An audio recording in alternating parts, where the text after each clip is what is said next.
ನಮಸ್ಕಾರ ಸ್ನೇಹಿತರೆ, ಇವತ್ತು ನನ್ನ ಗಾರ್ಡನ್ನಲ್ಲಿ ಬಸಳೆ ಸೊಪ್ಪು ಮತ್ತು ಸ್ವಲ್ಪ ಹೂ ಕಿತ್ಕೊಂಡು ಬರೋಣ. ಈ ಆರೆಂಜ್ ಕಲರು ರೋಸ್ ನೋಡ್ರಿ, ಉಗ್ರಲ್ಲಿ ಕಟ್ ಮಾಡೋದಕ್ಕಿಂತ ಕತ್ರಿಲಿ ಕಟ್ ಮಾಡೋದು ಒಳ್ಳೆಯದು.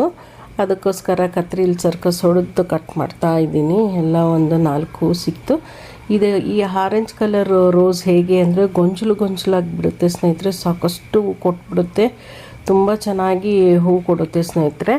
ನೋಡಿ ಎಷ್ಟು ಪುಟ್ಟದಾಗಿ, ಮತ್ತು ಇದು 6 ಡೇಸ್ ಬಾಡೋದೇ ಇಲ್ಲ ಸ್ನೇಹಿತರೆ. ಅದ್ರ ಜೊತೆಗೆ ಒಂದು ಸ್ವಲ್ಪ ಕನಕಾಂಬರ ಬಿಟ್ಟಿತ್ತು, ಅದನ್ನು ಹಾರ್ವೆಸ್ಟ್ ಅಂದರೆ ಕಿತ್ಕೊಳ್ತಾ ಇದ್ದೀನಿ.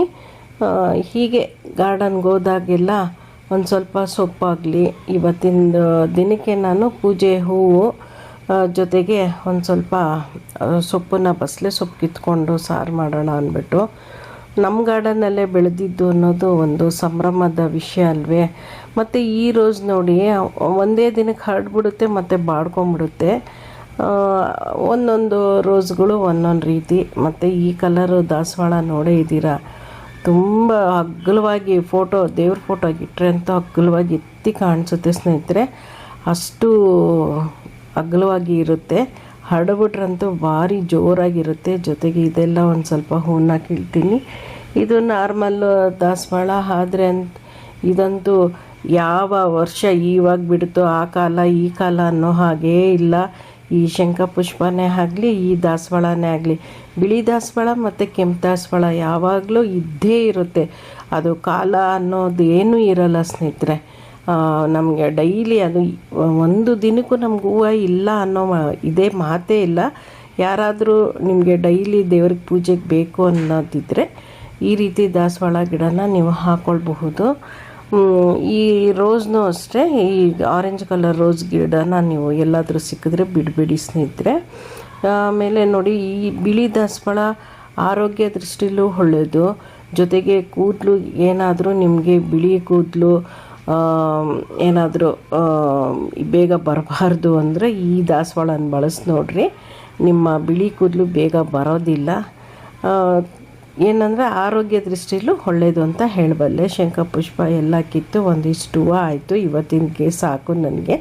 ಒಂದು ಬುಟ್ಟಿ ತುಂಬ ತುಂಬಿದೆ. ಇವಾಗ ಬಸಳೆ ಸೊಪ್ಪು ಹಾರ್ವೆಸ್ಟ್ ಮಾಡೋಣ ಬನ್ನಿ. ಕತ್ರಿಲೇ ನಾನು ಕಟ್ ಮಾಡ್ಕೋತೀನಿ, ಯಾಕಂದರೆ ಮತ್ತೆ ಚಿಗುರಕ್ಕೆ ಸುಲಭ ಆಗುತ್ತೆ. ಅದಕ್ಕೋಸ್ಕರ ಬನ್ನಿ ಹೋಗೋಣ. ಇವಾಗ ಒಂದಷ್ಟು ಬಸಳೆ ಸೊಪ್ಪನ್ನ ಕಿತ್ಕೊಂಡು ಬರೋಣ. ನೋಡಿ, ಇದು ಸಣ್ಣ ಪಾಟಲ್ಲಿ ಬೆಳೆದಿರೋದು ಎಷ್ಟು ದೊಡ್ಡದಾಗಿ ಬಂದ್ಬಿಟ್ಟಿದೆ. ಅಂದರೆ ಎಲ್ಲ ಪಾಟಲ್ಲಿರೋದು ನಾನೇನು ಕೀಳಲ್ಲ, 1-2 ಪಾಟಲ್ಲಿ ಅಷ್ಟೇ ನೋಡಿಕೆ ಅದೆಲ್ಲ ಬಿಟ್ಬಿಡ್ತೀನಿ.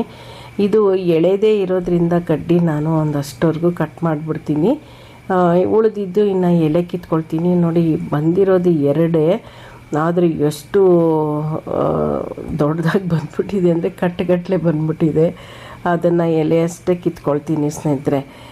ಕಿಚನ್ ವೇಸ್ಟಿಂದನೇ ನಾನು ಇಷ್ಟೆಲ್ಲ ಬೆಳೆಸ್ತೀನಿ. ಎಲ್ಲೂ ನಾನು ಕಷ್ಟ ಅಂತ ಮಾಡ್ಕೊಳ್ಳೋದೇ ಇಲ್ಲ. ಅದರಲ್ಲೇ ನೋಡಿ ಸಾಕಷ್ಟಿತ್ತು. ಮತ್ತು ಇನ್ನೊಂದು ಪಕ್ಕದಲ್ಲಿ ಒಂದಿಷ್ಟಿತ್ತು ನೋಡಿದೆ, ಅದರಲ್ಲಿ ಏನಾದರೂ ಕಿತ್ಕೊಳ್ಳೋಣ, ಇನ್ನೊಂದು ಸ್ವಲ್ಪ ಚಿಗುರ್ಲ ಅಂತ ಎಲ್ಲ ಯೋಚನೆ ಮಾಡಿದೆ. ಆ ಸೈಡಲ್ಲೆಲ್ಲ ಬೇರೆ ಗಿಡಗಳಿಗೆ ಹಾನಿ ಆಗುತ್ತೆ ಅನ್ನೋದು ಗೊತ್ತಾಗಿ ಕೆಲವೊಂದು ಕಡೆ ಅಷ್ಟೇ, ಎಲ್ಲನೂ ಕೀಳಲಿಲ್ಲ. ಒಂದು ಸ್ವಲ್ಪ ಮಟ್ಟಿಗೆ ಕಿತ್ತೆ. ಹಿಂದೆ ಕೆಳಗಡೆ ಅಂತೂ ಭಾಳಷ್ಟು ಆಗಿಬಿಟ್ಟಿದೆ ಸ್ನೇಹಿತರೆ. ಎಷ್ಟಿದೆ ಅಂದರೆ ತುಂಬ ಸಣ್ಣ ಗಿಡಗಳಿದ್ದಾವೆ, ಅದಕ್ಕೆಲ್ಲ ಮತ್ತೆ ತೊಂದರೆ ಆಗುತ್ತೆ. ಈ ಮೇಲ್ಮೇಲೆ ಎಲೆಗಳೆಲ್ಲ ಇರೋದನ್ನೆಲ್ಲ ಕಿತ್ಬಿಡೋಣ ಅಂಥೇಳಿ ಎಲ್ಲ ಒಂದಷ್ಟು ಕಿತ್ತು ಬಿಟ್ಬಿಟ್ಟೆ. ಇದೇ ಬುಟ್ಟಿ ತುಂಬೋಯ್ತು, ಇದೇ ಸೊಪ್ಪು ಹೆಚ್ಚಿಗೆ ಆಗೋಯ್ತು. ಇಲ್ಲೊಂದು ಸ್ವಲ್ಪ ಇತ್ತು, ಇದನ್ನು ಒಂದು ಸ್ವಲ್ಪ ನೋಡಿ, ಈ ಕಡೆ ಎಲ್ಲ ಒಂದು ಸ್ವಲ್ಪ ಕೀಳೋದೇ ಇಲ್ಲ. ಅದೆಲ್ಲ ಇನ್ನೂ ದೊಡ್ಡದಾಗಲಿ ಅಂತ ಬಿಟ್ಬಿಟ್ಟಿದ್ದೀನಿ. 1-2-3 ಪಾಟಲ್ಲಿ ಕಿತ್ತರೆ ಸಾಕು. ನಾನು 1-2 ಪಾಟಲ್ಲಿ ಕಿತ್ತಿದ್ದೀನಿ ಅಷ್ಟೇ ಸ್ನೇಹಿತರೆ. ಇನ್ನು ಉಳಿಕೆ ಅದೆಲ್ಲ ಹಾಗೆ ಬಿಟ್ಟು ಇದೇ ಒಂದು ಬುಟ್ಟಿ ತುಂಬೋಗ್ಬಿಟ್ಟಿದೆ.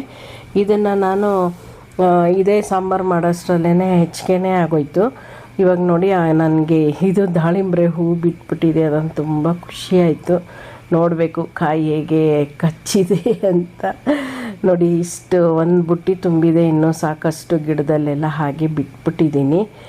ಇದು ನೆಕ್ಸ್ಟು ಕಿತ್ಕೊಳ್ಬಹುದು. ಸುಮ್ಮನೆ ಎಲ್ಲ ಕಿತ್ತು ವೇಸ್ಟ್ ಮಾಡೋಕ್ಕಾಗೋದಿಲ್ಲ. ಇವಾಗ ನನ್ನ ಗಾರ್ಡನ್ನಲ್ಲಿ ಬಸಳೆ ಸೊಪ್ಪು ಮತ್ತು ಒಂದು ಬುಟ್ಟಿ ತುಂಬ ಹೂ 2 ಆಗಿದೆ. ಹೇಗಿದೆ ನನ್ನ ಗಾರ್ಡನ್ ನೋಡಿದ್ದಕ್ಕೆ ಧನ್ಯವಾದಗಳು. ನಮಸ್ಕಾರ ಸ್ನೇಹಿತರೆ, ನೆಕ್ಸ್ಟ್ ವಿಡಿಯೋದಲ್ಲಿ ಸಿಗ್ತೀನಿ.